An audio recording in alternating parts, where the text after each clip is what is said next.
రామాయణం వాల్మీకి మహర్షి రచించిన హిందూ ఇతిహాసం. శ్రీరాముని ధర్మం, ధైర్యం మరియు ఆదర్శ జీవన విధానాన్ని వర్ణిస్తుంది.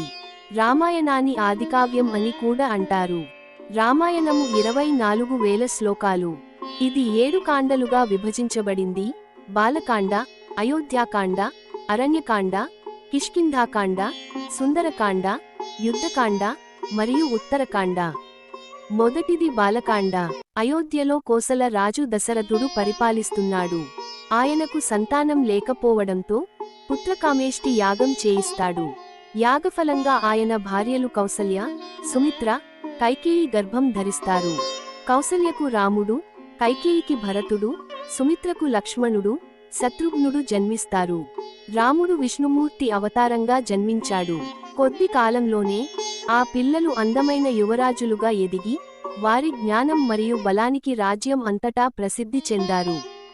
దశరథుడు తన పిల్లలందరినీ ప్రేమించాడు, కానీ తన పెద్ద కొడుకు రాముడి పట్ల తన హృదయంలో మృదువైన స్థానాన్ని కలిగి ఉన్నాడు. ఒకరోజు విశ్వామిత్ర మహర్షి యువరాజులను పొరుగున ఉన్న మిథిలా రాజ్యానికి తీసుకెళ్లాడు. దానిని జనక రాజు పాలించాడు. అతను తన కుమార్తెలు సీత మరియు ఊర్మిళ కోసం స్వయంవరం నిర్వహించాడు. స్వాగతం యువరాజులారా అని జనక రాజు ప్రకటించాడు. నా 2 అందమైన కూతుళ్ల కోసం నేను ఈ స్వయంవరం నిర్వహిస్తున్నానని, మీలో ఎవరైనా వారిని వివాహం చేసుకోవచ్చని మీ అందరికీ తెలుసు. అయితే ఒకే ఒక షరతు ఏమిటంటే ఈ గొప్ప శివధనుస్సును ఎక్కుపెట్టడం ఒక పరీక్షగా నిర్ణయించాడు. చాలా మంది రాజులు, రాజకుమారులు ఆ విల్లును ఎక్కుపెట్టడానికి ప్రయత్నించారు, కాని ఎవరూ దానిని కదపడానికి కూడా సాధ్యం కాలేదు. చివరికి శ్రీరాముడు ఆ విల్లును ఎక్కుపెట్టి విరిచి సీతను వివాహం చేసుకుంటాడు. ఊర్మిళ లక్ష్మణుడిని వివాహం చేసుకుంది మరియు భరతుడు మాండవిని, శత్రుఘ్నుడు శృతకీర్తిని పెళ్లాడతారు. వారందరినీ గొప్ప వైభవంగా మరియు ప్రదర్శనతో తిరిగి రాజ్యానికి స్వాగతించారు. రెండవది అయోధ్యాకాండ. అయోధ్యలో కోసల రాజు దశరథుడు 4 కుమారులతో సుఖంగా రాజ్యం చేస్తున్నాడు. శ్రీరాముడు తన ధైర్యం, ధర్మనిష్ఠ మరియు ఆదర్శ గుణాలతో ప్రజల హృదయాలను గెలుచుకుంటాడు. దశరథుడు రాముని యువరాజుగా పట్టాభిషేకం చేయాలని నిర్ణయిస్తాడు. అయోధ్య ప్రజలు, మంత్రులు, ఋషులు ఈ నిర్ణయాన్ని సంతోషంగా స్వాగతిస్తారు. అయితే కైకేయి, దశరథుడి రెండవ భార్య, మొదట రాముని పట్టాభిషేకానికి సంతోషిస్తుంది. కాని ఆమె పనిమనిషి మంథర దుర్బుద్ధితో కైకేయి మనసును మారుస్తుంది. మంథర, రాముడు రాజు అయితే భరతుడు మరియు కైకేయి ప్రాముఖ్యత తగ్గిపోతుందని బుద్ధి చెబుతుంది. దీనితో కైకేయి గతంలో దశరథుడు తనకు ఇచ్చిన 2 వరాలను గుర్తు చేస్తుంది. ఆ వరాలు: రాముడు 14 సంవత్సరాలు అరణ్యవాసం చేయాలి, భరతుడు అయోధ్య రాజు కావాలి. దశరథుడు ఈ కోరికలు విని మనస్తాపానికి గురవుతాడు, కానీ ధర్మవంతుడైన రాజుగా తన మాటను నిలబెట్టుకోవాలని నిర్ణయిస్తాడు. రాముడు కైకేయి కోరికలను తెలుసుకుని తండ్రి మాటను కాపాడటానికి వెంటనే అరణ్యవాసానికి సిద్ధపడతాడు. ఆయన సీత, లక్ష్మణుడితో ఈ విషయానికి చెబుతాడు. సీత భర్తను విడిచి ఉండలేనని, అడవిలో కూడా తోడుగా ఉంటానని నిర్ణయిస్తుంది. లక్ష్మణుడు కూడా అన్న రాముని సేవించడానికి అడవికి వెళ్తాడు. రాముడు మునివస్త్రాలు ధరించి సీత, లక్ష్మణుడితో అయోధ్య నుండి బయలుదేరుతాడు. ప్రజలు, కౌసల్య, సుమిత్ర దుఃఖంతో కన్నీరు మునిగిపోతారు. దశరథుడు రాముని వియోగం తామసలేక తీవ్ర దుఃఖంతో మరణిస్తాడు. అయోధ్యలో శోకం నెలకొంటుంది. ఆ సమయంలో భరతుడు, శత్రుఘ్నుడు తమ తాత ఇంటిలో, కేకయ రాజ్యంలో ఉంటారు. భరతుడు అయోధ్యకు తిరిగి వచ్చి తండ్రి మరణం, రాముని అరణ్యవాసం గురించి తెలుసుకుని దిగ్భ్రాంతి చెందుతాడు. తల్లి కైకేయి చర్యలను తప్పుపడతాడు. రాజ్యం తీసుకోవడానికి నిరాకరించి రాముని అడవిలో కలుస్తాడు. రాముని తిరిగి అయోధ్యకు రమ్మని బతిమాలుతాడు. కాని రాముడు తండ్రి ఆజ్ఞను పాటించడం ధర్మమని, 14 సంవత్సరాలు అడవిలోనే ఉంటానని చెబుతాడు. భరతుడు రాముని పాదుకలను తీసుకొని నందిగ్రామంలో రాముని తరపున రాజ్యం పరిపాలిస్తాడు. రాముని పాదుకలను సింహాసనంపై ఉంచి తాను సేవకుడిగా రాజ్యం చూస్తాడు. రాముడు, సీత, లక్ష్మణుడు దండకారణ్యం వైపు ప్రయాణిస్తారు. అరణ్యకాండ కథ. రాముడు, సీత, లక్ష్మణుడు అయోధ్య నుండి బయలుదేరి దండకారణ్యంలో పర్ణశాల నిర్మించుకొని నివసిస్తారు. వారు ఋషులను కలుస్తూ ధర్మాన్ని పాటిస్తూ అడవిలో జీవనం సాగిస్తారు. రావణుని సోదరి శూర్పణఖ రాముని అందానికి ఆకర్షితురాలై ఆయనను వివాహం చేసుకోవాలని కోరుతుంది. రాముడు సీతను ఇప్పటికే వివాహం చేసుకున్నానని లక్ష్మణుని వైపు ఆమెను పంపుతాడు. లక్ష్మణుడు కూడా ఆమెను తిరస్కరిస్తాడు.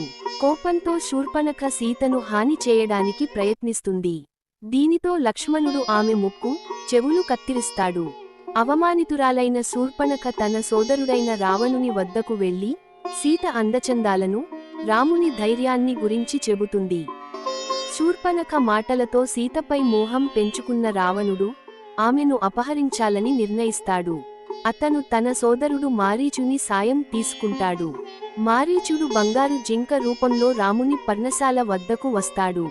సీత ఆ జింకను చూసి దాన్ని పట్టుకోమని రాముని కోరుతుంది. రాముడు జింకను వెంబడిస్తాడు. కాని అది మారీచుడని తెలుసుకొని అతన్ని సంహరిస్తాడు. మరణిస్తూ మారీచుడు హా సీత, హా లక్ష్మణ అని అరుస్తాడు. ఈ అరుపును విన్న సీత రాముడు ఆపదలో ఉన్నాడని భయపడి లక్ష్మణుని రాముని వెంట పంపమని కోరుతుంది. లక్ష్మణుడు సీతను ఒంటరిగా వదిలివెళ్లడానికి ఇష్టపడడు. కాని ఆమె ఒత్తిడితో వెళ్తాడు. ఈ సమయంలో రావణుడు సాధువేషంలో వచ్చి సీతను అపహరిస్తాడు. సీత రావణుని ఎదిరిస్తూ తన పవిత్రతను కాపాడుకోవడానికి ప్రయత్నిస్తుంది. మూర్ఛపోతుంది. రావణుడు ఆమెను తన రథంలో లంకకు తీసుకెళ్తాడు.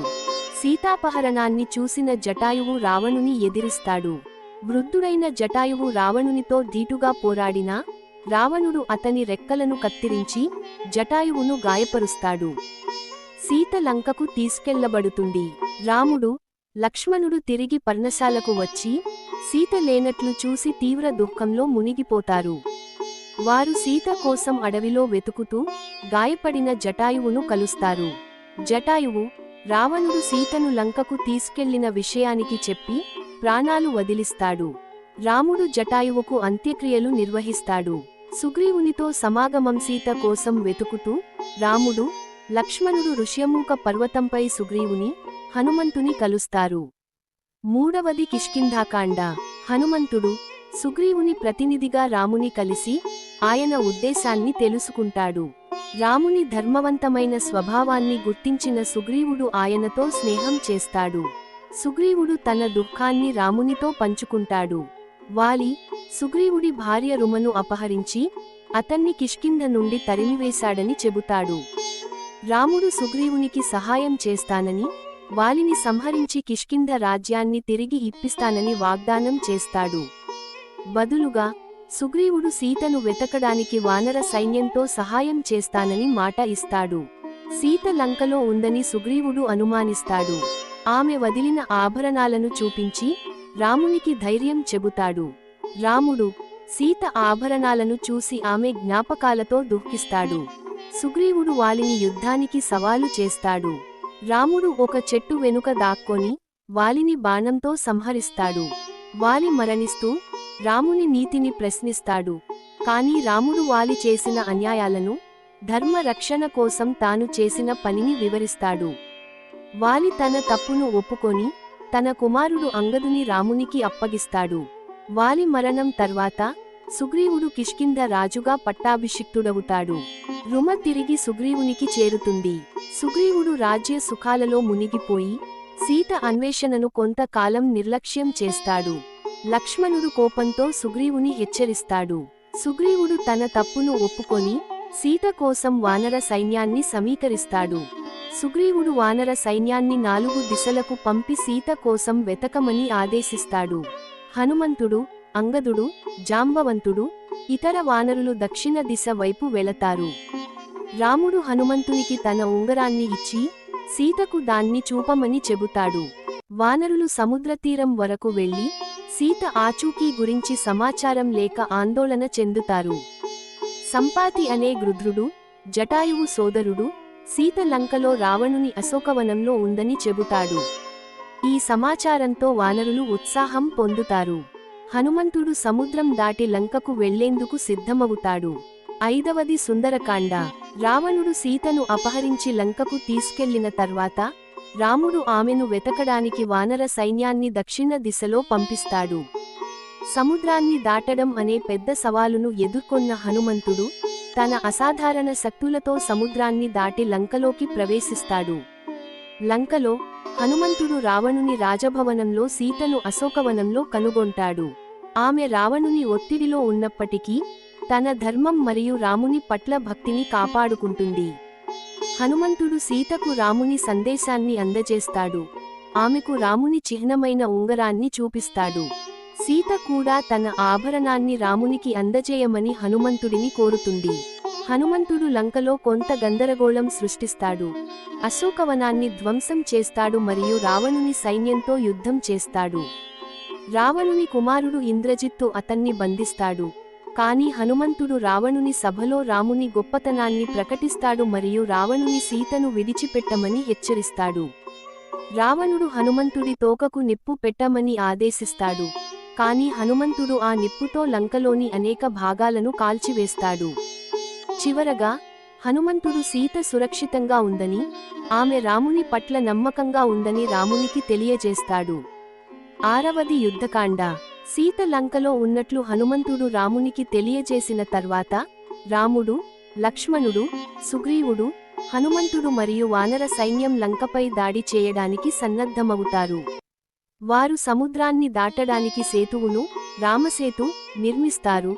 దీనిని నలుడు మరియు నీలుడు నేతృత్వంలో వానరులు సముద్ర దేవతల సహాయంతో నిర్మిస్తారు. లంకలోకి ప్రవేశించిన తర్వాత రాముని సైన్యం రావణుని రాక్షస సైన్యంతో తీవ్ర యుద్ధంలో పాల్గొంటుంది. రాముడు మరియు లక్ష్మణుడు, హనుమంతుడు, అంగదుడు, జాంబవంతుడు మరియు ఇతర వానర యోధులు రావణుని సైనికులతో ధీరోదాత్తంగా పోరాడతారు. రావణుని సోదరుడు విభీషణుడు ధర్మాన్ని అనుసరించి రాముని పక్షాన చేరతాడు మరియు లంకలోని రహస్యాలను రామునికి తెలియజేస్తాడు. రావణుని సోదరుడు కుంభకర్ణుడు ఒక శక్తివంతమైన రాక్షసుడు, యుద్ధంలో రాముని సైన్యంతో పోరాడి రాముని చేతిలో మరణిస్తాడు. రావణుని కుమారుడు ఇంద్రజిత్తు మాయాయుద్ధంలో నైపుణ్యం కలిగినవాడు. రామ, లక్ష్మణులను బంధిస్తాడు. కాని హనుమంతుడు మరియు విభీషణుడు సహాయంతో వారు విడుదలవుతారు. చివరికి లక్ష్మణుడు ఇంద్రజిత్తును సంహరిస్తాడు. ఇంద్రజిత్తు లక్ష్మణుని శక్తివంతమైన ఆయుధంతో గాయపరుస్తాడు. హనుమంతుడు సంజీవని ఔషధాన్ని తెచ్చి లక్ష్మణుని రక్షిస్తాడు. చివరగా రాముడు మరియు రావణుడు నేరుగా యుద్ధంలో తలపడతారు. రాముడు ఇంద్రుని రథంలో బ్రహ్మాస్త్రంతో రావణుని సంహరిస్తాడు. రావణుని మరణంతో అధర్మం నాశనమవుతుంది మరియు రాముడు సీతను విమోచిస్తాడు. అయితే సీత యొక్క పవిత్రతను నిరూపించడానికి ఆమె అగ్నిపరీక్షకు లోనవుతుంది. అక్కడ ఆమె తన ధర్మం మరియు రాముని పట్ల భక్తిని నిరూపిస్తుంది. యుద్ధం తర్వాత రాముడు విభీషణుని లంక రాజుగా పట్టాభిషేకం చేస్తాడు.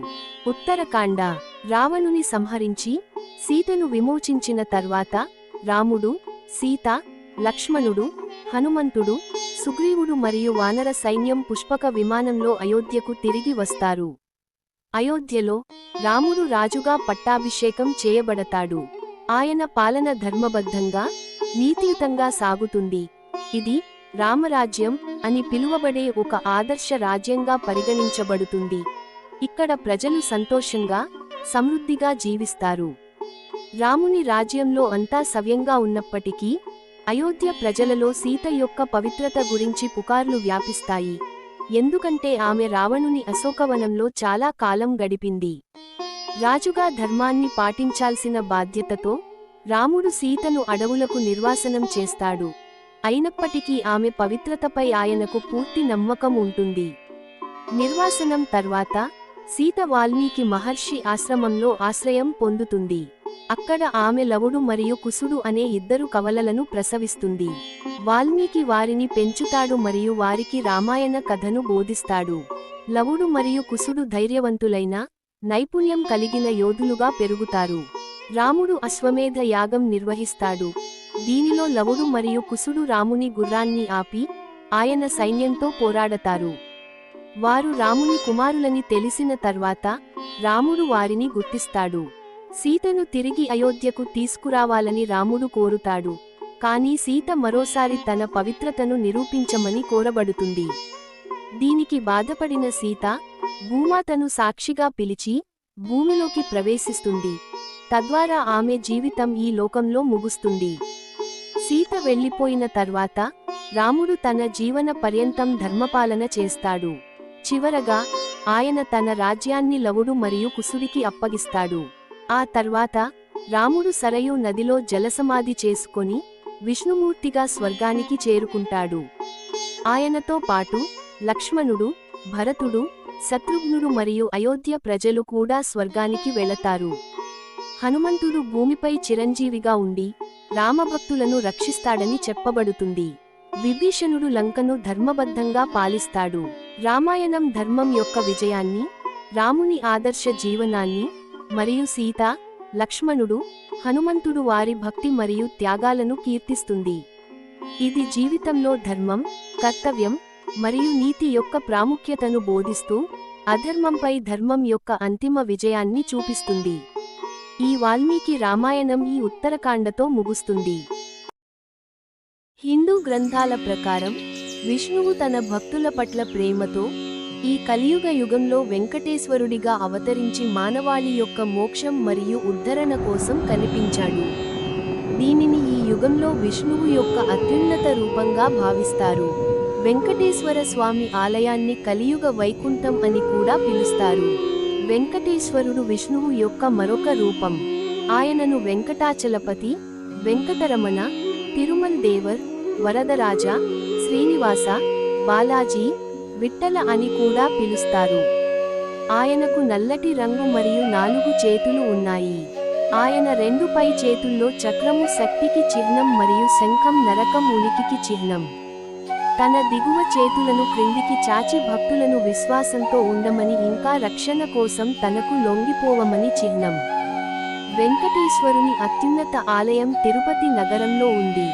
ఈ ఆలయంలో ఇతర విష్ణు దేవాలయాల మాదిరిగా కాకుండా వైష్ణవ సాధువుల చిన్న చిన్న ఆలయాలు లేదా విగ్రహాలు మనకు కనిపించవు. తిరుమలలోని ముఖ్యమైన ప్రదేశాలైన స్వామి పుష్కరిణి, పాపవినాశం మరియు ఆకాశగంగ జలపాతాలు, వరాహస్వామి ఆలయం మరియు శిల తోరణం వంటివి 10,000 సంవత్సరాలకు పైగా పురాతనంగా నిర్మింపబడినవి ఒక్క వెంకటేశ్వర స్వామి ఆలయం తప్ప. వెంకటేశ్వరుని పురాణం. ఒకసారి కశ్యప నేతృత్వంలోని కొంతమంది ఋషులు గంగా ఒడ్డున యాగం చేయడం ప్రారంభించారు. నారద మహర్షి వారిని సందర్శించి వారు యాగం ఎందుకు చేస్తున్నారు, దానివల్ల ఎవరు సంతోషిస్తారు అని అడిగారు. ప్రశ్నకు సమాధానం చెప్పలేక ఋషులు భృగు మహర్షిని సంప్రదించారు. వాస్తవికతను ప్రత్యక్షంగా నిర్ధారించుకున్న తర్వాత పరిష్కారాన్ని చేరుకోవడానికి భృగు మహర్షి మొదట బ్రహ్మ నివాసమైన సత్యలోకానికి వెళ్ళాడు. సత్యలోకం వద్ద అతను బ్రహ్మదేవుడిని కనుగొన్నాడు. అతను తన 4 తలలతో కూడిన నారాయణుడిని స్తుతిస్తూ 4 వేదాలను పఠిస్తున్నాడు మరియు సరస్వతి సేవ చేస్తున్నాడు. భృగువు నమస్కారం చేస్తున్న విషయాన్ని బ్రహ్మ గమనించలేదు. బ్రహ్మదేవుడు పూజకు అనర్హుడు అని తేల్చి భృగువు సత్యలోకాన్ని వదిలి శివుని నివాసమైన కైలాసానికి వెళ్ళాడు. కైలాసంలో భృగువు శివుడు పార్వతితో ఆనందంగా గడుపుతున్నాడని మరియు అతని ఉనికిని గమనించలేదని కనుగొన్నాడు. పార్వతి శివుని దృష్టిని ఆ మహర్షి సమక్షంలోకి ఆకర్షింపచేసింది. భృగువు చొరబాటుకు శివుడు కోపంగా ఉన్నాడు మరియు అతనిని నాశనం చేయడానికి ప్రయత్నించాడు. మహర్షి శివుడిని శపించి వైకుంఠానికి వెళ్ళిపోయాడు. వైకుంఠంలో ఆదిశేషుని పై విష్ణుమూర్తి తన పాదాల వద్ద ఉన్న శ్రీ మహాలక్ష్మితో విశ్రమిస్తున్నాడు. విష్ణువు కూడా తనను గమనించలేదని తెలుసుకున్న ఆ మహర్షి కోపోద్రిక్తుడై మహాలక్ష్మి నివసించే ప్రదేశమైన తన ఛాతీపై తన్నాడు. వెంటనే విష్ణువు కోపంగా ఉన్న మహర్షికి క్షమాపణ చెప్పటం కోసం భృగువు కాలుకు కలిగిన నొప్పిని తగ్గించడానికి తన పాదాల కింద ఉన్న 3వ కన్నుని నొక్కి మహర్షికున్న ప్రత్యేక శక్తులను తొలగించాడు. అప్పుడు మహర్షి విష్ణువు త్రిమూర్తులలో అత్యున్నతమైనవాడని నిర్ధారించి ఋషులకు కూడా అదే చెప్పాడు. తన ప్రభువు అపరాధం చేసిన భృగువుకు క్షమాపణ చెప్పడంతో శ్రీ మహాలక్ష్మి ఆగ్రహించింది. కోపం మరియు బాధతో ఆమె వైకుంఠాన్ని విడిచిపెట్టి ఇప్పుడు కొల్హాపూర్ అని పిలువబడే కరవీరపురంలో నివసించింది. మహాలక్ష్మి వెళ్లిపోయిన తరువాత నిరాదరణకు గురైన విష్ణువు వైకుంఠం వదిలి వెంకట కొండపై ఉన్న పుష్కరిణి పక్కన ఉన్న చింతచెట్టు కింద ఒక చీమల పుట్టలో నివసించాడు. ఆహారం లేదా నిద్ర లేకుండా లక్ష్మి తిరిగి రావాలని ధ్యానం చేశాడు. లోతైన సముద్రం నుండి తల్లి భూమిని రక్షించడానికి భగవంతుడు వరాహ రూపాన్ని తీసుకున్న ప్రదేశం ఇది. విష్ణువుపై కరుణించి బ్రహ్మ మరియు మహేశ్వరుడు తనను సేవించడానికి ఒక ఆవు మరియు దాని దూడ రూపాలను స్వీకరించాలని నిర్ణయించుకున్నారు. సూర్యదేవుడు మహాలక్ష్మికి ఈ విషయాన్ని తెలియజేసి గోమాత రూపాన్ని స్వీకరించి ఆవు మరియు దూడను చోళ దేశ రాజుకు అమ్మమని కోరాడు. చోళ దేశ రాజు ఆవు మరియు దాని దూడను కొని తన పశువుల మందతో పాటు వెంకట కొండపై మేయడానికి పంపాడు. చీమల పుట్టపై విష్ణువును చూసిన ఆవు తన పాలు అందించి ఆ విధంగా భగవంతుడికి ఆహారం పెట్టింది. ఇంతలో రాజభవనంలో ఆవు పాలు ఇవ్వడం లేదు. దీనికి చోళ రాణి గోపాలుడిని తీవ్రంగా శిక్షించింది. పాలు లేకపోవడానికి కారణాన్ని తెలుసుకోవడానికి గోపాలకుడు ఆవును అనుసరించి ఒక పొద వెనుక దాక్కున్నాడు. అప్పుడు ఆవు చీమల పుట్టపై తన పొదుగును ఖాళీ చేస్తున్నట్లు కనుగొన్నాడు. ఆవు ప్రవర్తనకు ఆగ్రహించిన గోపాలకుడు తన గొడ్డలితో ఆవు తలపై ఒక దెబ్బ కొట్టాడు. అయితే ఆ దెబ్బను స్వీకరించడానికి మరియు ఆవును రక్షించడానికి విష్ణువు చీమల పుట్ట నుండి లేచాడు. గొడ్డలి దెబ్బకు భగవంతుడు రక్తస్రావం కావడాన్ని గోపాలకుడు చూసి ఆకస్మికంగా పడి మరణించాడు. ఆ ఆవు భయంతో అరుస్తూ శరీరమంతా రక్తపు మరకలతో చోళ రాజు వద్దకు తిరిగి వచ్చింది. ఆ ఆవు భయానికి కారణాన్ని తెలుసుకోవడానికి రాజు ఆమెను అనుసరించి సంఘటన జరిగిన ప్రదేశానికి వెళ్ళాడు. ఆ గోపాలుడు చీమల పుట్ట దగ్గర నేలపై చనిపోయి పడి ఉండటాన్ని రాజు చూశాడు. అది ఎలా జరిగిందో అని ఆలోచిస్తూ ఉండగా విష్ణువు చీమల పుట్ట నుండి లేచి రాజును శపించి తన సేవకుడి తప్పు వల్ల తాను అసురుడిగా మారుతానని చెప్పాడు. రాజు తన నిర్దోషిత్వాన్ని అంగీకరించాడు మరియు అతను ఆకాశ రాజుగా తిరిగి జన్మిస్తాడని మరియు పద్మావతితో వివాహం సమయంలో ఆకాశ రాజు సమర్పించిన కిరీటంతో ప్రభువును అలంకరించినప్పుడు శాపం ముగుస్తుందని చెప్పి ప్రభువు అతనిని ఆశీర్వదించాడు. ఈ మాటలతో ప్రభువు రాతి రూపంలోకి మారాడు. ఆ తరువాత శ్రీనివాసుని పేరుతో విష్ణువు వరాహ క్షేత్రంలో ఉండాలని నిర్ణయించుకున్నాడు మరియు శ్రీ వరాహస్వామిని తన నివాసానికి ఒక స్థలాన్ని మంజూరు చేయమని కోరాడు. అతని అభ్యర్థనను వెంటనే మన్నించిన శ్రీనివాసుడు పుష్కరిణిలో స్నానం చేసి శ్రీ వరాహస్వామి దర్శనం చేసుకోకపోతే తన మందిరానికి తీర్థయాత్ర పూర్తి కాదని ముందుగా శ్రీ వరాహస్వామికి పూజ మరియు నైవేద్యం అర్పించాలని ఆదేశించాడు. విష్ణువు ఒక ఆశ్రమాన్ని నిర్మించి అక్కడ నివసించాడు. స్వామిని తల్లిలా చూసుకునే వకుళాదేవి అక్కడ సేవ చేసింది. యశోద పునర్జన్మ. యశోద దేవకి కుమారుడైన శ్రీకృష్ణుడిని తన తొలినాళ్లలో పెంచింది. అయితే యశోదకు శ్రీకృష్ణుడు రుక్మిణితో వివాహం చూసే వరం లభించలేదు అని ఆమెకు చాలా బాధగా అనిపించింది. శ్రీకృష్ణుడు తన తదుపరి జన్మలో ఆమె వకుళాదేవిగా ఇంకా కృష్ణుడు శ్రీనివాసునిగా అవతరించిన తర్వాత ఆమె కోరికను తీరుస్తానని వాగ్దానం చేశాడు. రుక్మిణి వకుళాదేవిగా అవతరించిన తర్వాత ఆమె వరాహస్వామిని సేవిస్తున్నప్పుడు అతను ఆమెను శ్రీనివాసుని సేవ చేయడానికి పంపాడు. కొంతకాలం తర్వాత చంద్ర జాతికి చెందిన ఆకాశరాజు అనే రాజు తొండమండలాన్ని పరిపాలిస్తున్నాడు. ఆకాశరాజుకు వారసులు లేరు, అందువల్ల అతను ఒక యాగం చేయాలనుకున్నాడు. యాగంలో భాగంగా అతను పొలాలను దున్నుతున్నప్పుడు అతని నాగలి భూమిలో కమలంలా మారింది. ఆ కమలాన్ని పరిశీలించినప్పుడు రాజు దానిలో ఒక ఆడ శిశువును కనుగొన్నాడు. రాజు యాగం చేయడానికి ముందే ఒక బిడ్డను కనుగొన్నందుకు సంతోషంగా ఉన్నాడు మరియు ఆ పాప ఆలనా పాలన చూడటానికి తన స్థలానికి తీసుకువెళ్లి తన రాణికి ఇచ్చాడు. ఆ సమయంలో, ఓ రాజా, నీ బిడ్డగా ఆమెను చూసుకో, నీకు అదృష్టం కలుగుతుంది అని ఒక ఆకాశవాణి విన్నాడు. ఆమె కమలంలో కనిపించడంతో రాజు ఆమెకు పద్మావతి అని పేరు పెట్టాడు. యువరాణి పద్మావతి అందమైన కన్యగా పెరిగి పెద్దయింది మరియు ఆమెకు సేవకులు చాలా మంది ఉన్నారు. పద్మావతి మూలం. పూర్వకాలంలో వేదవతి రూపంలో ఉన్న లక్ష్మీదేవి అడవులలోని ఒక ఆశ్రమంలో ఉంది. ఆ సమయంలో లంకకు రాజు అయిన రావణుడు ఆమెను ప్రలోభపెట్టడానికి ప్రయత్నించాడు. కోపంతో వేదవతి అతని మరణాన్ని తెస్తుందని శపించింది. ఆమె మాటలు ఎంత నిజమో చూపించడానికి వేదవతి అగ్నిలోకి నడిచింది. కాని అగ్నిదేవుడు ఆమెను రక్షించాడు. అతను వేదవతిని తన ఇంటికి తీసుకెళ్లి తన భార్య సంరక్షణలో ఉంచాడు. రాముడు మరియు లక్ష్మణులు లేనప్పుడు రావణుడు సీతను పంచవటి నుండి తీసుకెళ్లబోతున్నప్పుడు అగ్ని కనిపించి రావణునికి నిజమైన సీతగా వేదవతిని అర్పించాడు.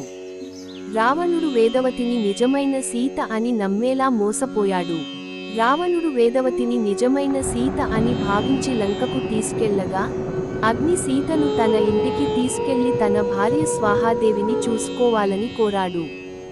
రావణుడి నాశనం తర్వాత రాముడు తిరస్కరించినప్పుడు వేదవతి అగ్నిలోకి ప్రవేశించింది. అప్పుడు అగ్ని నిజమైన సీతను రాముడికి అర్పించాడు. అప్పుడు రాముడు ఆమెను తన పక్కన ఉన్న మరో మహిళ ఎవరు అని అడిగాడు. సీత రాముడికి ఆ మహిళ వేదవతి అని చెప్పింది. ఆమె తన కోసం లంకలో 10 నెలలు రావణుడి హింసను భరించింది. సీత రాముడిని వేదవతిని కూడా తన భార్యగా అంగీకరించమని కోరింది. కానీ రాముడు తన జీవితకాలంలో ఒకే భార్యను కలిగి ఉండాలని నమ్ముతున్నానని చెప్పి ఆమె అభ్యర్థనను తిరస్కరించాడు. అయితే ఆమె తదుపరి జన్మలో పద్మావతిగా వివాహం చేసుకుంటానని, ఆమె ఆకాశరాజు కుమార్తెగా జన్మించిందని, అప్పుడు రాముడు స్వయంగా శ్రీనివాస రూపంలో జన్మిస్తాడని వాగ్దానం చేశాడు. ఒకరోజు వేటకు వెళ్లిన శ్రీనివాసుడు కొండల చుట్టూ ఉన్న అడవులలో ఒక అడవి ఏనుగును వెంబడించాడు. ఆ ఏనుగు వెంటాడుతూ శ్రీనివాసుడిని ఒక తోటలోకి తీసుకెళ్లారు. అక్కడ యువరాణి పద్మావతి మరియు ఆమె చెలికత్తెలు పువ్వులు కోస్తున్నారు. ఆ ఏనుగును చూసి యువరాణి మరియు ఆమె చెలికత్తెలు భయపడ్డారు. కాని ఏనుగు వెంటనే వెనక్కి తిరిగి భగవంతుడికి నమస్కరించి అడవిలోకి అదృశ్యమైంది. గుర్రంపై వెనుక వస్తున్న శ్రీనివాసుడు భయపడిన కన్యలను చూశాడు. అయితే చెలికత్తెలు ఆయనపై విసిరిన రాళ్లతో ఆయనను తిప్పికొట్టారు. ఆయన తన గుర్రాన్ని వదిలి తొందరపడి కొండలకు తిరిగి వచ్చాడు. వకులాదేవి ఆయనను తన మంచం మీద పడుకుని దేనిపైనా ఆసక్తి లేకుండా చూసింది. ఆయన యువరాణి పద్మావతిని వివాహం చేసుకోకపోతే నా జీవితానికి అర్థం లేదు అని ఆమెకు తెలియజేశాడు. అప్పుడు భగవంతుడు ఆమె, పద్మావతి గత జన్మ కథను మరియు ఆమెను వివాహం చేసుకుంటానని తాను ఇచ్చిన వాగ్దానాన్ని వివరించాడు. తదుపరి జన్మలో వేదవతిని పద్మావతిగా వివాహం చేసుకుంటానని శ్రీనివాసుడు చెప్పిన కథ విన్న తర్వాత శ్రీనివాసుడు పద్మావతిని వివాహం చేసుకోకపోతే సంతోషంగా ఉండడని వకులాదేవి గ్రహించింది. ఆమె ఆకాశరాజు మరియు అతని రాణి వద్దకు వెళ్లి వివాహ ఏర్పాట్లు చేయమని చెప్పింది. దారిలో ఆమె శివాలయం నుండి తిరిగి వస్తున్న పద్మావతి దాసిలను కలిసింది. పద్మావతి కూడా శ్రీనివాసుడి కోసం ఆరాటపడుతుందని ఆమె వారి నుండి తెలుసుకుంది. వకులాదేవి సేవకులతో కలిసి రాణి వద్దకు వెళ్ళింది. ఇంతలో ఆకాశరాజు మరియు అతని రాణి ధరణిదేవి తమ కుమార్తె పద్మావతి ఆరోగ్యం గురించి ఆందోళన చెందారు. వెంకట కొండకు చెందిన శ్రీనివాసుడిపై పద్మావతికి ఉన్న ప్రేమ గురించి వారు తెలుసుకున్నారు. ఆకాశరాజు వివాహం గురించి బృహస్పతిని సంప్రదించాడు మరియు వివాహం ఇరువురు ప్రయోజనాల కోసమేనని అతనికి సమాచారం అందింది. వివాహ ఖర్చులను భరించడానికి కుబేరుడు శ్రీనివాసుడికి డబ్బు అప్పుగా ఇచ్చాడు. శ్రీనివాసుడు తన భార్యలు మరియు బ్రహ్మ మరియు శివుడు తన వాహనమైన గరుడతో ఆకాశరాజు నివాసానికి ప్రయాణాన్ని ప్రారంభించాడు. రాజభవన ప్రవేశద్వారం వద్ద శ్రీనివాసుడిని ఆకాశరాజు పూర్తి గౌరవాలతో స్వీకరించి వివాహం కోసం రాజభవనానికి ఏనుగుపై ఊరేగింపుగా తీసుకెళ్లాడు. అన్ని దేవతల సమక్షంలో శ్రీనివాసుడు యువరాణి పద్మావతిని వివాహం చేసుకున్నాడు. ఆ విధంగా ఆకాశరాజును ఆశీర్వదించాడు. ఓం హనుమతే నమః. ఓం హ్రీం హనుమతే శ్రీరామ దూతాయ నమః. జై శ్రీరామ్. హనుమంతుని జీవిత చరిత్ర. పురాణాల ప్రకారం పుంజికస్థల అనే అప్సరస అంజన అనే వానర కాంతగా జన్మించెను. అతని తల్లి అంజన కథతో సంబంధం కలిగి ఉన్నది. అంజన అనే స్త్రీ వానరం మరియు కేసరి అనే పురుష వానరం యొక్క కుమారునిగా హనుమంతుడు జన్మించాడు. గతంలో అంజన బ్రహ్మ న్యాయస్థానంలో ఒక అప్సరసలా ఉండేది.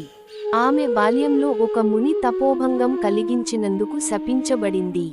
ఆమె బాల్యంలో కాళ్ళు ముడుచుకుని ధ్యానం చేసుకుంటున్న వానరాన్నిని చూసి ఆశ్చర్యంతో ఉత్సాహభరితంగా చిన్నపిల్ల అయిన అంజన వానరం పైన పండ్లు విసిరింది. హఠాత్తుగా ధ్యానానికి భంగం కలిగిన వానరం రూపంలో ఉన్న ముని నిజరూపం పొంది కోపంతో అంజనను ఆమె ఎవరితోనైనా ప్రేమలో పడినప్పుడు వానరంగా మారమని శాపం ఇచ్చాడు. అంజన చేసిన తప్పు తెలుసుకుని ఆ మునిని క్షమాభిక్ష పెట్టమని యాచించింది. ఆ ముని శాంతపడి ఆమె వానర రూపంలో ఉన్నా ఆమెను ఎవరైతే ఇష్టపడతారో మరియు శివుని అవతారమైన శిశువుకు ఆమె జన్మ ఇచ్చినప్పుడు ఆమె శాపం నుండి విడుదల అవుతుందని వరమిచ్చాడు. అందువలన శాప విమోచనానికి అంజన భూమిపైన జన్మించింది. అడవిలో నివాసం ఏర్పరచుకున్న అంజన ఒక రోజు ఒక పురుషుడిని చూసింది. ఆమె అతనితో ప్రేమలో పడింది.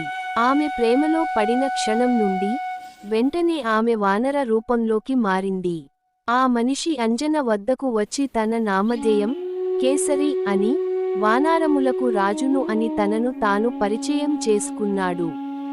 అంజన వానర ముఖం కలిగి ఉన్న అతనిని చూసి ఆశ్చర్యపోయింది. ఇచ్ఛానుసారం వానరం మరియు మానవరూపాలను మార్చుకోగలిగిన శక్తి గల అతనిని చూసి అబ్బురపడింది. అతను తనను వివాహమాడమని అంజనను కోరాడు. అంజన మరియు కేసరి ఆ అడవిలోనే వివాహం చేసుకున్నారు. అంజన శివుడికి పూజలు జరిపి తపస్సు చేసింది. సంతోషించిన శివుడు ఆమెను వరము కోరుకోమన్నాడు. అంజన ముని శాప విమోచనం కోసం శివుడిని తన కుమారుడిగా జన్మించమని కోరుకున్నది. శివ ఆమె అభ్యర్థనను ఆమోదించాడు. ఇంకోవైపు దశరథుడు అయోధ్య రాజు సంతానం కోసం పుత్రకామేష్టి యజ్ఞం నిర్వర్తిస్తున్నాడు. తృప్తి చెందిన అగ్నిదేవుడు రాజుకు పవిత్రమైన పాయసం ఇచ్చాడు మరియు దైవాంశ సంభూతులైన సంతానం కోసం ఆ పాయసాన్ని అతని భార్యలకు పంచిపెట్టమని చెప్పాడు. రాజు అతని పెద్ద భార్య అయిన కౌసల్యకు ఒక భాగం ఇచ్చాడు. ఆ పవిత్ర పాయస భాగాన్ని ఒక గాలిపటం దూరంగా తీసుకెళ్ళింది. ఆ గాలిపటం ఆ పాయస భాగాన్ని, తీపి ఆహారము, అంజన తపస్య స్థలంలో పడవేసింది. మహాదేవుడు అంజనా చేతుల్లో ఆ పాయసాన్ని ఉంచమని వాయుదేవుడిని ఆజ్ఞాపించాడు. పాయసాన్ని చూసిన అంజన అది శివుని దీవెనలుగా భావించి సంతోషంగా ఆమె దానిని త్రాగింది. ఆమె వానర ముఖంగల శివుని అవతారమైపరాయణుడు, రామదూత అంటూ ఎన్నో విధాలుగా ప్రస్తుతిస్తారు. తల్లి అంజనాదేవి కనుక అతన్ని ఆంజనేయుడంటారు. అతని తండ్రి ఎవరనే విషయంలో శివమహాపురాణం, రామాయణం, పరాశర సంహిత మొదలైన గ్రంథాల్లోని వైవిధ్యగాథలతో అతడి దివ్యజననం ముడిపడి ఉంది. హనుమాన్ 7 చిరంజీవులలో ఒకడు మరియు శ్రీరాముడికి ప్రచండమైన భక్తుడు. అతను లంక రాజు రావణుడి బారి నుండి సీతను కాపాడి తిరిగి శ్రీరాముడికి అప్పగించాడు. హనుమాన్ కథ మన జన్మ యొక్క రహస్యం, శక్తి గురించి తెలుసుకోవటంలో మనకు సహాయపడుతుంది. జన్మతః బలసంపన్నుడు అయిన ఆంజనేయుడు ఒకమారు ఉదయించుచున్న సూర్యబింబమును చూచి పండు అనుకొని తినుటకు ఆకాశమునకెగిరెను. అప్పుడు జరిగిన ఘటనలలో ఇంద్రుడు తన వజ్రాయుధంతో ఆ బాలుని దవడపై కొట్టెను. అలా కొట్టడం వల్ల ఆ బాలుని దవడకు చొట్ట పడినది. చొట్ట పడిన దవడ కలిగిన వాడవడం చేత హనుమంతుడనే పేరు వచ్చింది. తన కొడుకు దెబ్బ తిన్నందుకు ఆగ్రహించి వాయుదేవుడు గాలి వీచటం మానివేశాడు. అప్పుడు బ్రహ్మాది దేవతలు హనుమంతున కనేక వరాలిచ్చి వాయుదేవుని శాంతింపజేశారు. హనుమంతుని భక్తి శ్రద్ధలతో మంత్రం జపించడం వల్ల ఎంతో భాగ్యాన్ని పొందుతారు. ధైర్యం, సత్తువ, బలం, ఇబ్బందులు, అడ్డంకులను అధిగమించడానికి శక్తివంతమైన హనుమాన్ మంత్రం జపిద్దాము. ఓం హ్రీం హనుమతే రామదూతే లంకవిద్వాంసనే అంజనీ గర్భ సంభూతాయ శాకినీ ధాకినీ విధ్వంసనాయ కిలకిలీ బుబుకరేణ విభీషణ హనుమద్ దేవాయ ఓం హ్రీం హ్రీం హుం ఫట్ స్వాహ. రామాయణం వాల్మీకి మహర్షి రచించిన హిందూ ఇతిహాసం. శ్రీరాముని ధర్మం, ధైర్యం మరియు ఆదర్శ జీవన విధానాన్ని వర్ణిస్తుంది. రామాయణాన్ని ఆదికావ్యం అని కూడా అంటారు. రామాయణము 24,000 శ్లోకాలు. ఇది 7 కాండలుగా విభజించబడింది. బాలకాండ, అయోధ్యాకాండ, అరణ్యకాండ, కిష్కింధాకాండ, సుందరకాండ, యుద్ధకాండ మరియు ఉత్తరకాండ.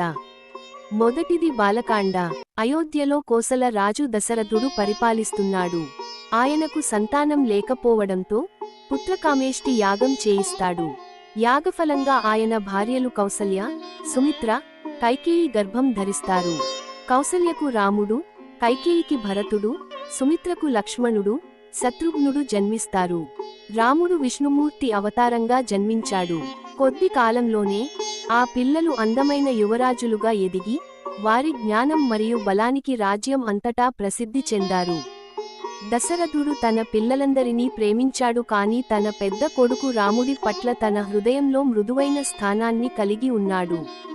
ఒక రోజు విశ్వామిత్ర మహర్షి యువరాజులను పొరుగున ఉన్న మిథిలా రాజ్యానికి తీసుకెళ్లాడు. దానిని జనక రాజు పాలించాడు. అతను తన కుమార్తెలు సీత మరియు ఊర్మిళ కోసం స్వయంవరం నిర్వహించాడు. స్వాగతం యువరాజులారా అని జనక రాజు ప్రకటించాడు. నా 2 అందమైన కూతుళ్ల కోసం నేను ఈ స్వయంవరం నిర్వహిస్తున్నానని, మీలో ఎవరైనా వారిని వివాహం చేసుకోవచ్చని మీ అందరికీ తెలుసు. అయితే ఒకే ఒక షరతు ఏమిటంటే ఈ గొప్ప శివధనుస్సును ఎక్కుపెట్టడం ఒక పరీక్షగా నిర్ణయించాడు. చాలా మంది రాజులు, రాజకుమారులు ఆ విల్లును ఎక్కుపెట్టడానికి ప్రయత్నించారు, కాని ఎవరూ దానిని కదపడానికి కూడా సాధ్యం కాలేదు. చివరికి శ్రీరాముడు ఆ విల్లును ఎక్కుపెట్టి విరిచి సీతను వివాహం చేసుకుంటాడు. ఊర్మిళ లక్ష్మణుడిని వివాహం చేసుకుంది మరియు భరతుడు మాండవిని, శత్రుఘ్నుడు శృతకీర్తిని పెళ్లాడతారు. వారందరినీ గొప్ప వైభవంగా మరియు ప్రదర్శనతో తిరిగి రాజ్యానికి స్వాగతించారు. రెండవది అయోధ్యాకాండ. అయోధ్యలో కోసల రాజు దశరథుడు 4 కుమారులతో సుఖంగా రాజ్యం చేస్తున్నాడు. శ్రీరాముడు తన ధైర్యం, ధర్మనిష్ఠ మరియు ఆదర్శ గుణాలతో ప్రజల హృదయాలను గెలుచుకుంటాడు. దశరథుడు రాముని యువరాజుగా పట్టాభిషేకం చేయాలని నిర్ణయిస్తాడు.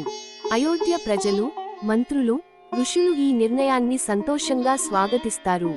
అయితే కైకేయి, దశరథుడి రెండవ భార్య, మొదట రాముని పట్టాభిషేకానికి సంతోషిస్తుంది. కాని ఆమె పనిమనిషి మంథర దుర్బుద్ధితో కైకేయి మనసును మారుస్తుంది. మంథర, రాముడు రాజు అయితే భరతుడు మరియు కైకేయి ప్రాముఖ్యత తగ్గిపోతుందని బుద్ధి చెబుతుంది. దీనితో కైకేయి గతంలో దశరథుడు తనకు ఇచ్చిన 2 వరాలను గుర్తు చేస్తుంది. ఆ వరాలు: రాముడు 14 సంవత్సరాలు అరణ్యవాసం చేయాలి, భరతుడు అయోధ్య రాజు కావాలి. దశరథుడు ఈ కోరికలు విని మనస్తాపానికి గురవుతాడు, కానీ ధర్మవంతుడైన రాజుగా తన మాటను నిలబెట్టుకోవాలని నిర్ణయిస్తాడు. రాముడు కైకేయి కోరికలను తెలుసుకుని తండ్రి మాటను కాపాడటానికి వెంటనే అరణ్యవాసానికి సిద్ధపడతాడు. ఆయన సీత, లక్ష్మణుడితో ఈ విషయానికి చెబుతాడు. సీత భర్తను విడిచి ఉండలేనని, అడవిలో కూడా తోడుగా ఉంటానని నిర్ణయిస్తుంది. లక్ష్మణుడు కూడా అన్న రాముని సేవించడానికి అడవికి వెళ్తాడు. రాముడు మునివస్త్రాలు ధరించి సీత, లక్ష్మణుడితో అయోధ్య నుండి బయలుదేరుతాడు. ప్రజలు, కౌసల్య, సుమిత్ర దుఃఖంతో కన్నీరు మునిగిపోతారు. దశరథుడు రాముని వియోగం తామసలేక తీవ్ర దుఃఖంతో మరణిస్తాడు. అయోధ్యలో శోకం నెలకొంటుంది. ఆ సమయంలో భరతుడు, శత్రుఘ్నుడు తమ తాత ఇంటిలో కేకయ రాజ్యంలో ఉంటారు. భరతుడు అయోధ్యకు తిరిగి వచ్చి తండ్రి మరణం, రాముని అరణ్యవాసం గురించి తెలుసుకుని దిగ్భ్రాంతి చెందుతాడు. తల్లి కైకేయి చర్యలను తప్పుపడతాడు. రాజ్యం తీసుకోవడానికి నిరాకరించి రాముని అడవిలో కలుస్తాడు. రాముని తిరిగి అయోధ్యకు రమ్మని బతిమాలుతాడు. కాని రాముడు తండ్రి ఆజ్ఞను పాటించడం ధర్మమని, 14 సంవత్సరాలు అడవిలోనే ఉంటానని చెబుతాడు. భరతుడు రాముని పాదుకలను తీసుకొని నందిగ్రామంలో రాముని తరపున రాజ్యం పరిపాలిస్తాడు. రాముని పాదుకలను సింహాసనంపై ఉంచి తాను సేవకుడిగా రాజ్యం చూస్తాడు. రాముడు, సీత, లక్ష్మణుడు దండకారణ్యం వైపు ప్రయాణిస్తారు. అరణ్యకాండ కథ. రాముడు, సీత, లక్ష్మణుడు అయోధ్య నుండి బయలుదేరి దండకారణ్యంలో పర్ణశాల నిర్మించుకొని నివసిస్తారు. వారు ఋషులను కలుస్తూ ధర్మాన్ని పాటిస్తూ అడవిలో జీవనం సాగిస్తారు. రావణుని సోదరి శూర్పణఖ రాముని అందానికి ఆకర్షితురాలై ఆయనను వివాహం చేసుకోవాలని కోరుతుంది. రాముడు సీతను ఇప్పటికే వివాహం చేసుకున్నానని లక్ష్మణుని వైపు ఆమెను పంపుతాడు. లక్ష్మణుడు కూడా ఆమెను తిరస్కరిస్తాడు. కోపంతో శూర్పణఖ సీతను హాని చేయడానికి ప్రయత్నిస్తుంది. దీనితో లక్ష్మణుడు ఆమె ముక్కు, చెవులు కత్తిరిస్తాడు. అవమానితురాలైన శూర్పణఖ తన సోదరుడైన రావణుని వద్దకు వెళ్లి సీత అందచందాలను, రాముని ధైర్యాన్ని గురించి చెబుతుంది. శూర్పణఖ మాటలతో సీతపై మోహం పెంచుకున్న రావణుడు ఆమెను అపహరించాలని నిర్ణయిస్తాడు. అతను తన సోదరుడు మారీచుని సాయం తీసుకుంటాడు. మారీచుడు బంగారు జింక రూపంలో రాముని పర్ణశాల వద్దకు వస్తాడు. సీత ఆ జింకను చూసి దాన్ని పట్టుకోమని రాముని కోరుతుంది. రాముడు జింకను వెంబడిస్తాడు. కాని అది మారీచుడని తెలుసుకొని అతన్ని సంహరిస్తాడు. మరణిస్తూ మారీచుడు హా సీత, హా లక్ష్మణ అని అరుస్తాడు. ఈ అరుపును విన్న సీత రాముడు ఆపదలో ఉన్నాడని భయపడి లక్ష్మణుని రాముని వెంట పంపమని కోరుతుంది. లక్ష్మణుడు సీతను ఒంటరిగా వదిలివెళ్లడానికి ఇష్టపడడు. కాని ఆమె ఒత్తిడితో వెళ్తాడు. ఈ సమయంలో రావణుడు సాధువేషంలో వచ్చి సీతను అపహరిస్తాడు. సీత రావణుని ఎదిరిస్తూ తన పవిత్రతను కాపాడుకోవడానికి ప్రయత్నిస్తుంది. మూర్ఛపోతుంది.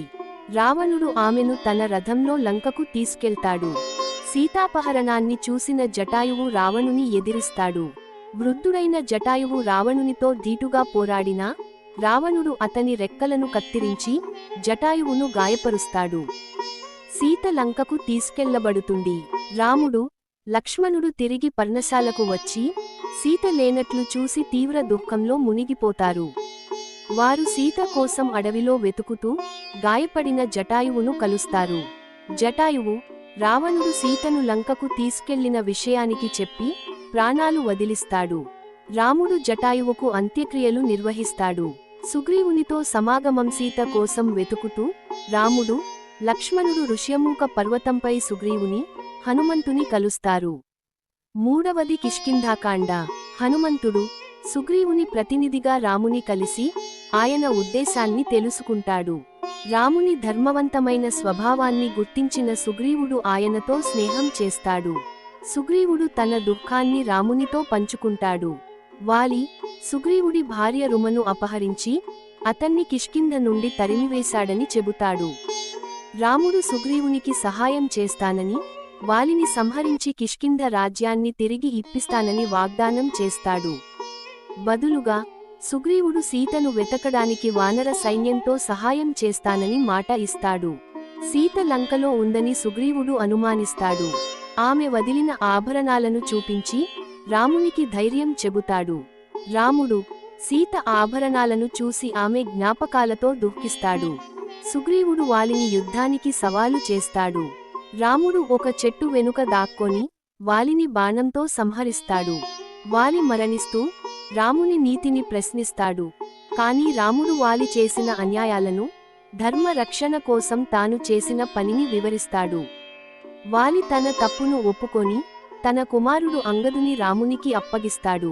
వాలి మరణం తర్వాత సుగ్రీవుడు కిష్కింధ రాజుగా పట్టాభిషిక్తుడవుతాడు. రుమ తిరిగి సుగ్రీవునికి చేరుతుంది. సుగ్రీవుడు రాజ్య సుఖాలలో మునిగిపోయి సీత అన్వేషణను కొంతకాలం నిర్లక్ష్యం చేస్తాడు. లక్ష్మణుడు కోపంతో సుగ్రీవుని హెచ్చరిస్తాడు. సుగ్రీవుడు తన తప్పును ఒప్పుకొని సీత కోసం వానర సైన్యాన్ని సమీకరిస్తాడు. సుగ్రీవుడు వానర సైన్యాన్ని 4 దిశలకు పంపి సీత కోసం వెతకమని ఆదేశిస్తాడు. హనుమంతుడు, అంగదుడు, జాంబవంతుడు, ఇతర వానరులు దక్షిణ దిశ వైపు వెళతారు. రాముడు హనుమంతునికి తన ఉంగరాన్ని ఇచ్చి సీతకు దాన్ని చూపమని చెబుతాడు. వానరులు సముద్రతీరం వరకు వెళ్లి సీత ఆచూకీ గురించి సమాచారం లేక ఆందోళన చెందుతారు. సంపాతి అనే గృధ్రుడు, జటాయువు సోదరుడు, సీత లంకలో రావణుని అశోకవనంలో ఉందని చెబుతాడు. ఈ సమాచారంతో వానరులు ఉత్సాహం పొందుతారు. హనుమంతుడు సముద్రం దాటి లంకకు వెళ్లేందుకు సిద్ధమవుతాడు. 5వది సుందరకాండ. రావణుడు సీతను అపహరించి లంకకు తీసుకెళ్లిన తర్వాత రాముడు ఆమెను వెతకడానికి వానర సైన్యాన్ని దక్షిణ దిశలో పంపిస్తాడు. సముద్రాన్ని దాటడం అనే పెద్ద సవాలును ఎదుర్కొన్న హనుమంతుడు తన అసాధారణ శక్తులతో సముద్రాన్ని దాటి లంకలోకి ప్రవేశిస్తాడు. లంకలో హనుమంతుడు రావణుని రాజభవనంలో సీతను అశోకవనంలో కనుగొంటాడు. ఆమె రావణుని ఒత్తిడిలో ఉన్నప్పటికీ తన ధర్మం మరియు రాముని పట్ల భక్తిని కాపాడుకుంటుంది. హనుమంతుడు సీతకు రాముని సందేశాన్ని అందజేస్తాడు. ఆమెకు రాముని చిహ్నమైన ఉంగరాన్ని చూపిస్తాడు. సీత కూడా తన ఆభరణాన్ని రామునికి అందజేయమని హనుమంతుడిని కోరుతుంది. హనుమంతుడు లంకలో కొంత గందరగోళం సృష్టిస్తాడు. అశోకవనాన్ని ధ్వంసం చేస్తాడు మరియు రావణుని సైన్యంతో యుద్ధం చేస్తాడు. రావణుని కుమారుడు ఇంద్రజిత్తు అతన్ని బంధిస్తాడు. కాని హనుమంతుడు రావణుని సభలో రాముని గొప్పతనాన్ని ప్రకటిస్తాడు మరియు రావణుని సీతను విడిచిపెట్టమని హెచ్చరిస్తాడు.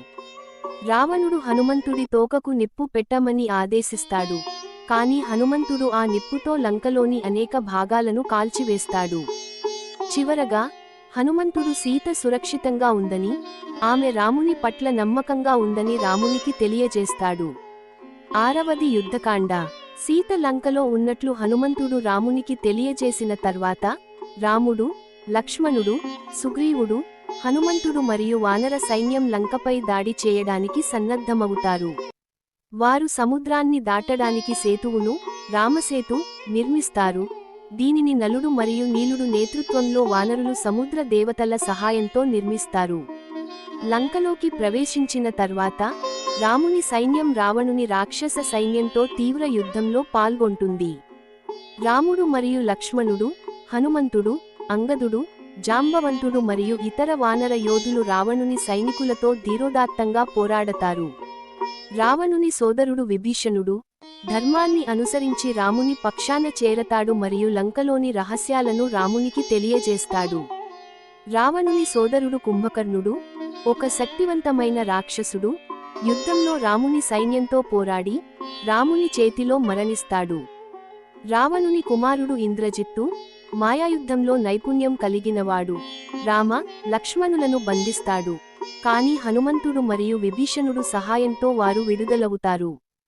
చివరికి లక్ష్మణుడు ఇంద్రజిత్తును సంహరిస్తాడు. ఇంద్రజిత్తు లక్ష్మణుని శక్తివంతమైన ఆయుధంతో గాయపరుస్తాడు. హనుమంతుడు సంజీవని ఔషధాన్ని తెచ్చి లక్ష్మణుని రక్షిస్తాడు. చివరగా రాముడు మరియు రావణుడు నేరుగా యుద్ధంలో తలపడతారు. రాముడు ఇంద్రుని రథంలో బ్రహ్మాస్త్రంతో రావణుని సంహరిస్తాడు. రావణుని మరణంతో అధర్మం నాశనమవుతుంది మరియు రాముడు సీతను విమోచిస్తాడు. అయితే సీత యొక్క పవిత్రతను నిరూపించడానికి ఆమె అగ్నిపరీక్షకు లోనవుతుంది. అక్కడ ఆమె తన ధర్మం మరియు రాముని పట్ల భక్తిని నిరూపిస్తుంది. యుద్ధం తర్వాత రాముడు విభీషణుని లంక రాజుగా పట్టాభిషేకం చేస్తాడు. ఉత్తరకాండ. రావణుని సంహరించి సీతను విమోచించిన తర్వాత రాముడు, సీత, లక్ష్మణుడు, హనుమంతుడు, సుగ్రీవుడు మరియు వానర సైన్యం పుష్పక విమానంలో అయోధ్యకు తిరిగి వస్తారు. అయోధ్యలో రాముడు రాజుగా పట్టాభిషేకం చేయబడతాడు. ఆయన పాలన ధర్మబద్ధంగా, నీతియుతంగా సాగుతుంది. ఇది రామరాజ్యం అని పిలువబడే ఒక ఆదర్శ రాజ్యంగా పరిగణించబడుతుంది. ఇక్కడ ప్రజలు సంతోషంగా, సమృద్ధిగా జీవిస్తారు. రాముని రాజ్యంలో అంతా సవ్యంగా ఉన్నప్పటికీ అయోధ్య ప్రజలలో సీత యొక్క పవిత్రత గురించి పుకార్లు వ్యాపిస్తాయి. ఎందుకంటే ఆమె రావణుని అశోకవనంలో చాలా కాలం గడిపింది. రాజుగా ధర్మాన్ని పాటించాల్సిన బాధ్యతతో రాముడు సీతను అడవులకు నిర్వాసనం చేస్తాడు. అయినప్పటికీ ఆమె పవిత్రతపై ఆయనకు పూర్తి నమ్మకం ఉంటుంది. నిర్వాసనం తర్వాత సీత వాల్మీకి మహర్షి ఆశ్రమంలో ఆశ్రయం పొందుతుంది. అక్కడ ఆమె లవుడు మరియు కుసుడు అనే ఇద్దరు కవలలను ప్రసవిస్తుంది. వాల్మీకి వారిని పెంచుతాడు మరియు వారికి రామాయణ కథను బోధిస్తాడు. లవుడు మరియు కుసుడు ధైర్యవంతులైన, నైపుణ్యం కలిగిన యోధులుగా పెరుగుతారు. రాముడు అశ్వమేధ యాగం నిర్వహిస్తాడు. దీనిలో లవుడు మరియు కుసుడు రాముని గుర్రాన్ని ఆపి ఆయన సైన్యంతో పోరాడతారు. వారు రాముని కుమారులని తెలిసిన తర్వాత రాముడు వారిని గుర్తిస్తాడు. సీతను తిరిగి అయోధ్యకు తీసుకురావాలని రాముడు కోరుతాడు. కానీ సీత మరోసారి తన పవిత్రతను నిరూపించమని కోరబడుతుంది. దీనికి బాధపడిన సీత భూమాతను సాక్షిగా పిలిచి భూమిలోకి ప్రవేశిస్తుంది. తద్వారా ఆమె జీవితం ఈ లోకంలో ముగుస్తుంది. సీత వెళ్ళిపోయిన తర్వాత రాముడు తన జీవన పర్యంతం ధర్మపాలన చేస్తాడు. చివరగా ఆయన తన రాజ్యాన్ని లవుడు మరియు కుసుడికి అప్పగిస్తాడు. ఆ తర్వాత రాముడు సరయూ నదిలో జలసమాధి చేసుకొని విష్ణుమూర్తిగా స్వర్గానికి చేరుకుంటాడు. ఆయనతో పాటు లక్ష్మణుడు, భరతుడు, శత్రుఘ్నుడు మరియు అయోధ్య ప్రజలు కూడా స్వర్గానికి వెళతారు. హనుమంతుడు భూమిపై చిరంజీవిగా ఉండి రామభక్తులను రక్షిస్తాడని చెప్పబడుతుంది. విభీషణుడు లంకను ధర్మబద్ధంగా పాలిస్తాడు. రామాయణం ధర్మం యొక్క విజయాన్ని, రాముని ఆదర్శ జీవనాన్ని మరియు సీత, లక్ష్మణుడు, హనుమంతుడు వారి భక్తి మరియు త్యాగాలను కీర్తిస్తుంది. ఇది జీవితంలో ధర్మం, కర్తవ్యం మరియు నీతి యొక్క ప్రాముఖ్యతను బోధిస్తూ అధర్మంపై ధర్మం యొక్క అంతిమ విజయాన్ని చూపిస్తుంది. ఈ వాల్మీకి రామాయణం ఈ ఉత్తరకాండతో ముగుస్తుంది. హిందూ గ్రంథాల ప్రకారం విష్ణువు తన భక్తుల పట్ల ప్రేమతో ఈ కలియుగ యుగంలో వెంకటేశ్వరుడిగా అవతరించి మానవాళి యొక్క మోక్షం మరియు ఉద్ధరణ కోసం కనిపించాడు. దీనిని ఈ యుగంలో విష్ణువు యొక్క అత్యున్నత రూపంగా భావిస్తారు. వెంకటేశ్వర స్వామి ఆలయాన్ని కలియుగ వైకుంఠం అని కూడా పిలుస్తారు. వెంకటేశ్వరుడు విష్ణువు యొక్క మరొక రూపం. ఆయనను వెంకటాచలపతి, వెంకటరమణ, తిరుమల్ దేవర్, వరదరాజ, శ్రీనివాస, బాలాజీ, విఠ్ఠల అని కూడా పిలుస్తారు. ఆయనకు నల్లటి రంగు మరియు 4 చేతులు ఉన్నాయి. ఆయన 2 పై చేతుల్లో చక్రము శక్తికి చిహ్నం మరియు శంఖం నరకం ఉనికికి చిహ్నం. తన దిగువ చేతులను క్రిందికి చాచి భక్తులను విశ్వాసంతో ఉండమని ఇంకా రక్షణ కోసం తనకు లొంగిపోవమని చిహ్నం. వెంకటేశ్వరుని అత్యున్నత ఆలయం తిరుపతి నగరంలో ఉంది. ఈ ఆలయంలో ఇతర విష్ణు దేవాలయాల మాదిరిగా కాకుండా వైష్ణవ సాధువుల చిన్న చిన్న ఆలయాలు లేదా విగ్రహాలు మనకు కనిపించవు. తిరుమలలోని ముఖ్యమైన ప్రదేశాలైన స్వామి పుష్కరిణి, పాపవినాశం మరియు ఆకాశగంగ జలపాతాలు, వరాహస్వామి ఆలయం మరియు శిలతోరణం వంటివి 10,000 సంవత్సరాలకు పైగా పురాతనంగా నిర్మింపబడినవి ఒక్క వెంకటేశ్వర స్వామి ఆలయం తప్ప. వెంకటేశ్వరుని పురాణం. ఒకసారి కశ్యప నేతృత్వంలోని కొంతమంది ఋషులు గంగా ఒడ్డున యాగం చేయడం ప్రారంభించారు. నారద మహర్షి వారిని సందర్శించి, వారు యాగం ఎందుకు చేస్తున్నారు, దానివల్ల ఎవరు సంతోషిస్తారు అని అడిగారు. ప్రశ్నకు సమాధానం చెప్పలేక ఋషులు భృగు మహర్షిని సంప్రదించారు. వాస్తవికతను ప్రత్యక్షంగా నిర్ధారించుకున్న తర్వాత పరిష్కారాన్ని చేరుకోవడానికి భృగు మహర్షి మొదట బ్రహ్మ నివాసమైన సత్యలోకానికి వెళ్ళాడు. సత్యలోకం వద్ద అతను బ్రహ్మదేవుడిని కనుగొన్నాడు.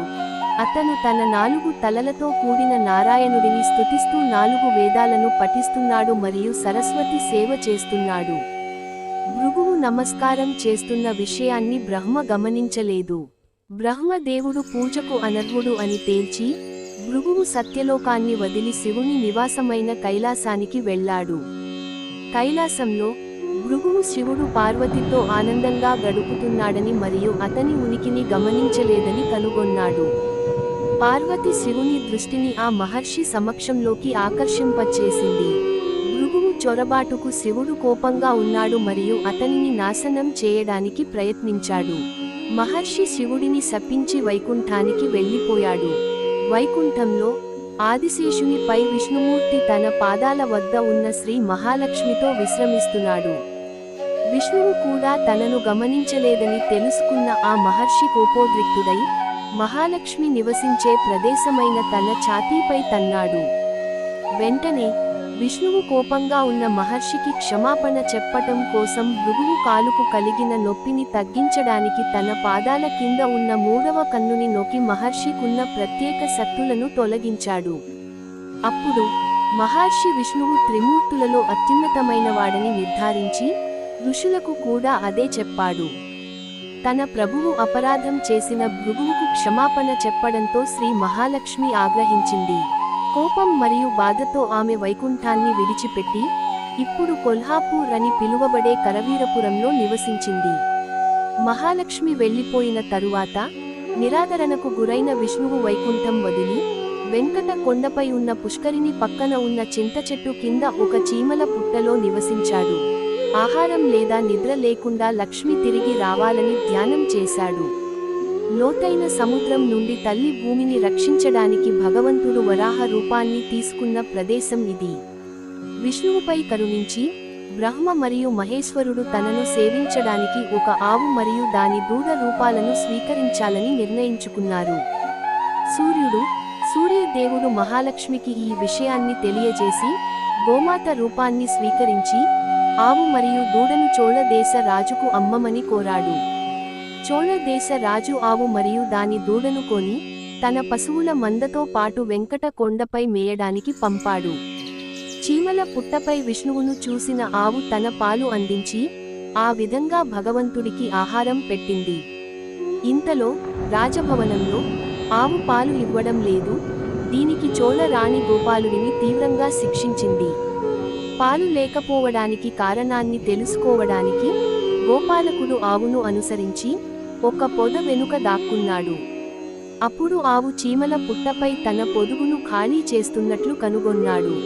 ఆవు ప్రవర్తనకు ఆగ్రహించిన గోపాలకుడు తన గొడ్డలితో ఆవు తలపై ఒక దెబ్బ కొట్టాడు. అయితే ఆ దెబ్బను స్వీకరించడానికి మరియు ఆవును రక్షించడానికి విష్ణువు చీమల పుట్ట నుండి లేచాడు. గొడ్డలి దెబ్బకు భగవంతుడు రక్తస్రావం కావడాన్ని గోపాలకుడు చూసి ఆకస్మికంగా పడి మరణించాడు. ఆ ఆవు భయంతో అరుస్తూ శరీరమంతా రక్తపు మరకలతో చోళ రాజు వద్దకు తిరిగి వచ్చింది.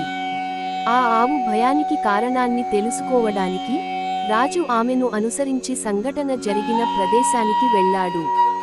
ఆ గోపాలుడు చీమల పుట్ట దగ్గర నేలపై చనిపోయి పడి ఉండటాన్ని రాజు చూశాడు.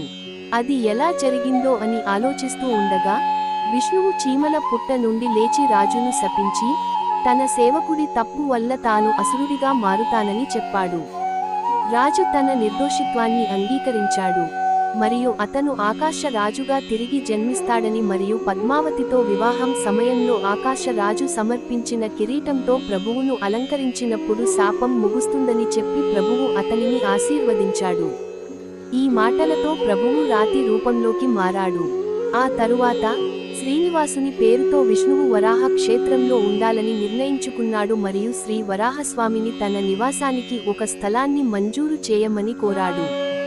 అతని అభ్యర్థనను వెంటనే మన్నించిన శ్రీనివాసుడు పుష్కరిణిలో స్నానం చేసి శ్రీ వరాహస్వామి దర్శనం చేసుకోకపోతే తన మందిరానికి తీర్థయాత్ర పూర్తి కాదని ముందుగా శ్రీ వరాహ స్వామికి పూజ మరియు నైవేద్యం అర్పించాలని ఆదేశించాడు. విష్ణువు ఒక ఆశ్రమాన్ని నిర్మించి అక్కడ నివసించాడు. స్వామిని తల్లిలా చూసుకునే వకుళాదేవి అక్కడ సేవ చేసింది. యశోద పునర్జన్మ. యశోద దేవకి కుమారుడైన శ్రీకృష్ణుడిని తన తొలినాళ్లలో పెంచింది. అయితే యశోదకు శ్రీకృష్ణుడు రుక్మిణితో వివాహం చూసే వరం లభించలేదు అని ఆమెకు చాలా బాధగా అనిపించింది. శ్రీకృష్ణుడు తన తదుపరి జన్మలో ఆమె వకుళాదేవిగా ఇంకా కృష్ణుడు శ్రీనివాసునిగా అవతరించిన తర్వాత ఆమె కోరికను తీరుస్తానని వాగ్దానం చేశాడు. రుక్మిణి వకుళాదేవిగా అవతరించిన తర్వాత ఆమె వరాహస్వామిని సేవిస్తున్నప్పుడు అతను ఆమెను శ్రీనివాసుని సేవ చేయడానికి పంపాడు. కొంతకాలం తర్వాత చంద్రజాతికి చెందిన ఆకాశరాజు అనే రాజు తొండమండలాన్ని పరిపాలిస్తున్నాడు. ఆకాశరాజుకు వారసులు లేరు, అందువల్ల అతను ఒక యాగం చేయాలనుకున్నాడు. యాగంలో భాగంగా అతను పొలాలను దున్నుతున్నప్పుడు అతని నాగలి భూమిలో కమలంలా మారింది. ఆ కమలాన్ని పరిశీలించినప్పుడు రాజు దానిలో ఒక ఆడ శిశువును కనుగొన్నాడు. రాజు యాగం చేయడానికి ముందే ఒక బిడ్డను కనుగొన్నందుకు సంతోషంగా ఉన్నాడు మరియు ఆ పాప పాలన చూడటానికి తన స్థలానికి తీసుకువెళ్లి తన రాణికి ఇచ్చాడు. ఆ సమయంలో, ఓ రాజా, నీ బిడ్డగా ఆమెను చూసుకో, నీకు అదృష్టం కలుగుతుంది అని ఒక ఆకాశవాణి విన్నాడు. ఆమె కమలంలో కనిపించడంతో రాజు ఆమెకు పద్మావతి అని పేరు పెట్టాడు. యువరాణి పద్మావతి అందమైన కన్యగా పెరిగి పెద్దయింది మరియు ఆమెకు సేవకులు చాలా మంది ఉన్నారు. పద్మావతి మూలం. పూర్వకాలంలో వేదవతి రూపంలో ఉన్న లక్ష్మీదేవి అడవులలోని ఒక ఆశ్రమంలో ఉంది. ఆ సమయంలో లంకకు రాజు అయిన రావణుడు ఆమెను ప్రలోభపెట్టడానికి ప్రయత్నించాడు. కోపంతో వేదవతి అతని మరణాన్ని తెస్తుందని శపించింది. ఆమె మాటలు ఎంత నిజమో చూపించడానికి వేదవతి అగ్నిలోకి నడిచింది. కాని అగ్ని దేవుడు ఆమెను రక్షించాడు. అతను వేదవతిని తన ఇంటికి తీసుకెళ్లి తన భార్య సంరక్షణలో ఉంచాడు. రాముడు మరియు లక్ష్మణులు లేనప్పుడు రావణుడు సీతను పంచవటి నుండి తీసుకెళ్లబోతున్నప్పుడు అగ్ని కనిపించి రావణునికి నిజమైన సీతగా వేదవతిని అర్పించాడు. రావణుడు వేదవతిని నిజమైన సీత అని నమ్మేలా మోసపోయాడు. రావణుడు వేదవతిని నిజమైన సీత అని భావించి లంకకు తీసుకెళ్లగా అగ్ని సీతను తన ఇంటికి తీసుకెళ్లి తన భార్య స్వాహాదేవిని చూసుకోవాలని కోరాడు. రావణుడి నాశనం తర్వాత రాముడు తిరస్కరించినప్పుడు వేదవతి అగ్నిలోకి ప్రవేశించింది. అప్పుడు అగ్ని నిజమైన సీతను రాముడికి అర్పించాడు. అప్పుడు రాముడు ఆమెను తన పక్కన ఉన్న మరో మహిళ ఎవరు అని అడిగాడు. సీత రాముడికి ఆ మహిళ వేదవతి అని చెప్పింది. ఆమె తన కోసం లంకలో 10 నెలలు రావణుడి హింసను భరించింది. సీత రాముడిని వేదవతిని కూడా తన భార్యగా అంగీకరించమని కోరింది. కానీ రాముడు తన జీవితకాలంలో ఒకే భార్యను కలిగి ఉండాలని నమ్ముతున్నానని చెప్పి ఆమె అభ్యర్థనను తిరస్కరించాడు.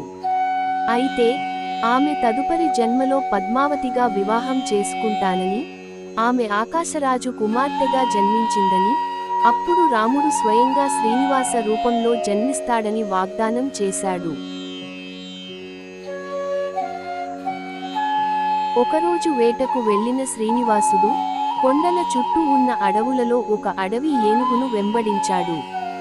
ఆ ఏనుగు వెంటాడుతూ శ్రీనివాసుడిని ఒక తోటలోకి తీసుకెళ్లారు.